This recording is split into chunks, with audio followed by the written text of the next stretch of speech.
El gobierno, como veíamos en los titulares, realizó una fuerte defensa del proyecto de ley de admisión justa que busca modificar la ley de inclusión aprobada durante la administración de Michelle Bachelet. Queremos profundizar en este tema y estamos en contacto a esta hora con la ministra de Educación, Marcela Cubillos. Ministra, ¿cómo está? Muy buenas tardes. Buenas tardes.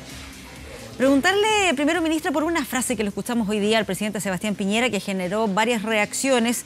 Cuando se refería a este proyecto de admisión justa, decía que esto le va a dar más libertad y flexibilidad a la industria de la educación. Y ahí, dentro de las críticas que surgieron, está la de la senadora Yasna Proboste.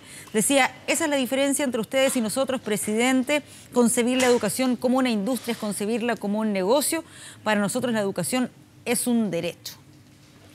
Bueno, yo le quiero dar otra diferencia a la senadora respecto a lo que son las declaraciones y lo que son las acciones. Aquí las acciones del gobierno hablan por sí solos. Y el presidente lo ha explicado claramente tanto en su programa de gobierno como con el proyecto de ley que ha enviado o que está por enviar a tramitación al Congreso, cómo queremos devolverle a las familias más espacio de libertad en la educación de sus hijos y cómo queremos también volver a hacer justicia con tantos jóvenes de sectores vulnerables y de clase media que se han ido con este proceso de selección quedando fuera de liceos a los que han aspirado a ingresar. Por lo tanto, acá creo que son los hechos los que hablan por sí solos y el presidente ha demostrado en sus acciones una voluntad de reponer el mérito y de volver a valorizarse y al mismo tiempo de fortalecer los espacios para los padres en el derecho a la educación de sus hijos. Ministra, pero ¿es una buena frase? ¿Es lo que interpreta el espíritu de estas modificaciones? Le acabo de decir, más allá de estar interpretando espíritus, creo que acá lo que hay, a diferencia del gobierno anterior, este es un gobierno que ha puesto su eje en la calidad de todo el sistema educacional, ha puesto su eje en volver a reconsiderar y valorar el mérito en tanto los jóvenes de sectores más vulnerables como de clase media y también de volver a rescatar el derecho de los padres a educar a sus hijos, no solo a través de declaraciones, sino con acciones muy concretas, haciéndonos cargo del programa de gobierno con el cual el presidente Piñera fue elegido con una amplia mayoría, enviando este proyecto de ley que vuelve a poner estas cosas en su lugar. Sí, ministra, pero solo para cerrar este punto, ¿no termina generando más confusión, lo digo desde la perspectiva en que en un inicio, cuando se presentan estas modificaciones, se dice que esto es para que los padres puedan tener más opciones para escoger? Con la frase del presidente se puede entender al revés, que finalmente son los establecimientos los que escogen a quienes estudian ahí. Las acciones hablan por sí solas y el proyecto también. Este es un proyecto que tiene su eje en volver a que los liceos emblemáticos puedan seleccionar con inclusión, por mérito y por algún sistema objetivo de mérito a sus estudiantes, reservando un 30% de alumnos prioritarios y también volviendo a poner a las familias en el eje de la elección de la educación para sus hijos. Ese es el texto del proyecto de ley, ese es el texto del programa, así es que todas las acciones que ha desarrollado el presidente Piñera hablan por sí solos, por cumplir este programa y por cumplir a los padres, especialmente a los padres de clase media que lo eligieron presidente. Ahora, ministra, hay un punto que también ha generado varias reacciones y que tal vez es relevante especificar, y es aquello que se refiere a esto de las entrevistas, que vaya a existir la posibilidad de que padres apoderados tengan o soliciten entrevistas en los establecimientos. Desde esa perspectiva, ¿no se abre ahí una puerta para que también ocurra que sean los establecimientos los que finalmente escogen a los alumnos? Es que no se puede. Hoy día las entrevistas están prohibidas como método de selección o método de admisión en la ley de inclusión y siguen estando prohibidas en nuestro proyecto de ley como método de selección o de admisión. De lo único que nos hacemos cargo es de poner desde el punto de vista de los padres su derecho a estar informados. Este sistema unificado que le quita a los padres, en el fondo, la posibilidad de ir directo a postular a su hijo, sino que lo tiene que hacer a través de este sistema centralizado, cuando queda en algún colegio que no es el de su preferencia, a lo mejor es un colegio que ni conoce, y ese padre hoy día, según la ley de inclusión, no tiene derecho a pedir entrevista en ese colegio hasta después de matriculado. Por lo tanto, eso nos parece que es completamente de sentido común recuperar que los padres puedan pedir en su interés entrevista en ese colegio para tener información de a dónde va a mandar a sus hijos a educarse antes de tener que matricularlo. Ministra, ¿cómo asegurar entonces que esa entrevista no vaya a incidir en el proceso de selección? Están prohibidas por ley, igual que hoy día. Están prohibidas como sistema de admisión o como sistema que afecte la selección. Están prohibidas por ley, no se innova en eso, sino que simplemente lo que queremos nosotros es revertir una medida que va en contra del derecho de los padres a estar informados, que es que hoy día se les prohíbe a los padres esas entrevistas y solo se les permiten después de matriculado a su hijo. Ministra. Más aún, se les prohíbe a los colegios difundir los proyectos educativos durante el proceso de selección. Claro. Por lo tanto, estamos con un sistema que es bastante ciego a la información de los padres. Yo se lo pregunto desde la perspectiva de cómo evitar que se le dé un mal uso a esa entrevista y que finalmente pueda terminar en ese proceso de selección bajo un criterio no objetivo.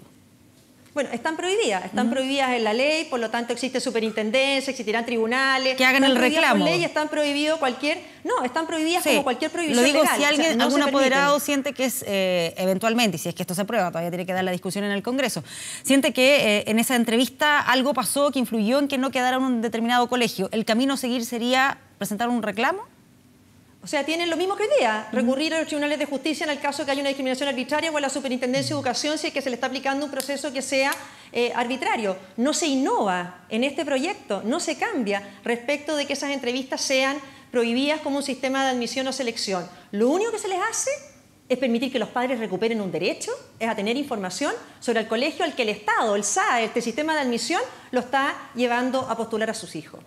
Escuchaba también dentro de las reacciones que ha generado y la discusión que ha generado este proyecto de admisión justa al presidente del PPD, Heraldo Muñoz, y él decía que la evidencia demuestra que la ley de inclusión se está aplicando exitosamente, que de los 120 colegios de excelencia que han participado hasta ahora de este sistema, solo 20 establecimientos han usado esta excepción que les da la norma, que es la de seleccionar al 30% de los estudiantes. Dice que están disponibles ajustes, pero no aquellos que impliquen un cambio en el espíritu y en el fondo de esta ley, que podría ser eventualmente la discriminación. ¿Qué le parece lo planteado por el presidente del PPD en este sentido? Bueno, el propio exministro Izaguirre dejó abierta la discusión sobre los emblemáticos cuando se aprobó la ley de inclusión y dijo que quizás había un debate pendiente en torno al rol que jugaban los emblemáticos. Hoy día lo que nosotros estamos planteando es selección para estos liceos emblemáticos con inclusión, ya que estamos garantizando un 30% de alumnos prioritarios. Hoy lo que hace la ley actual es solo garantizar un 15% de alumnos prioritarios y comete además otra injusticia respecto de estos 20 colegios a los que está señalando Heraldo Muñoz, porque hoy día pueden seleccionar estos colegios de alta exigencia académica, pero solo dentro del 20% mejor de los colegios de origen.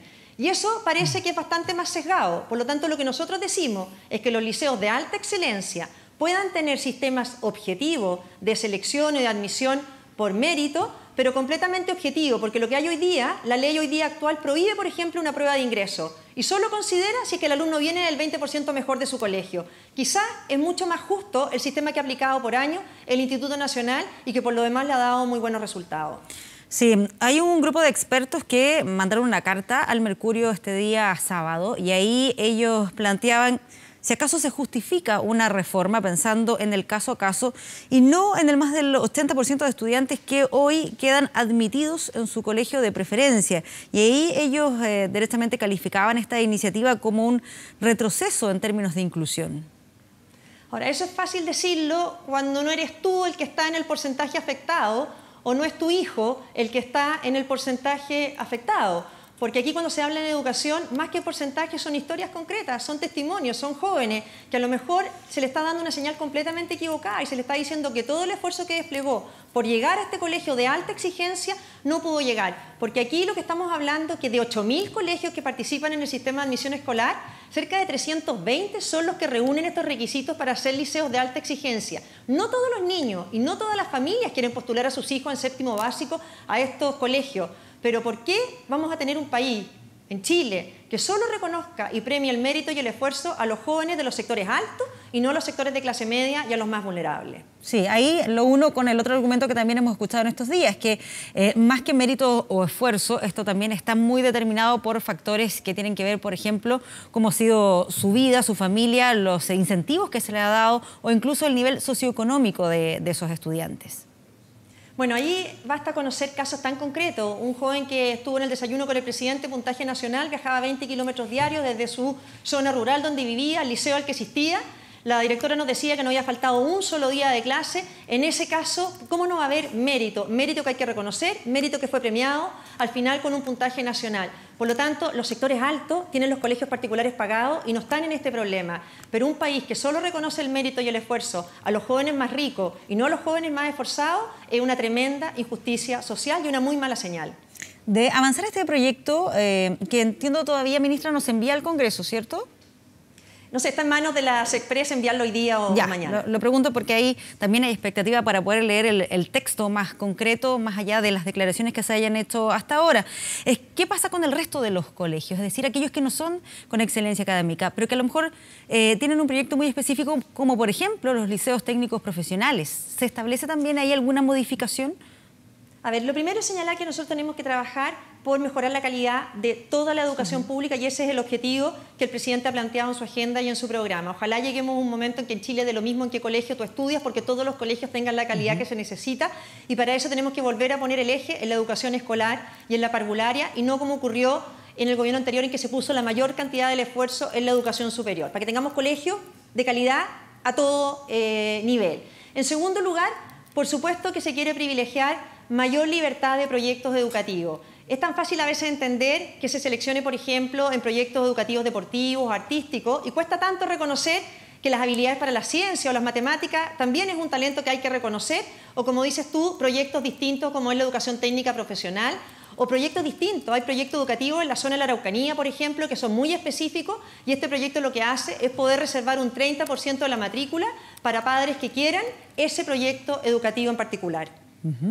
Ministra, ¿cuál es la evaluación que se hace respecto a si este proyecto cuenta con un piso político, si es que efectivamente se va a poder seguir avanzando en el Congreso? Lo digo a la luz de lo que hemos visto hasta ahora. El proyecto todavía no está en el Congreso, pero ya hemos visto una serie de críticas desde el mundo político hasta especialistas en materia de educación. Bueno, yo creo que aquí lo importante, este es un proyecto que está en nuestra agenda, en nuestro programa de gobierno con el cual el presidente fue elegido y fue elegido con amplia mayoría. Por lo tanto, nosotros estamos convencidos que estamos defendiendo un proyecto que es justo, que lo quieren las comunidades.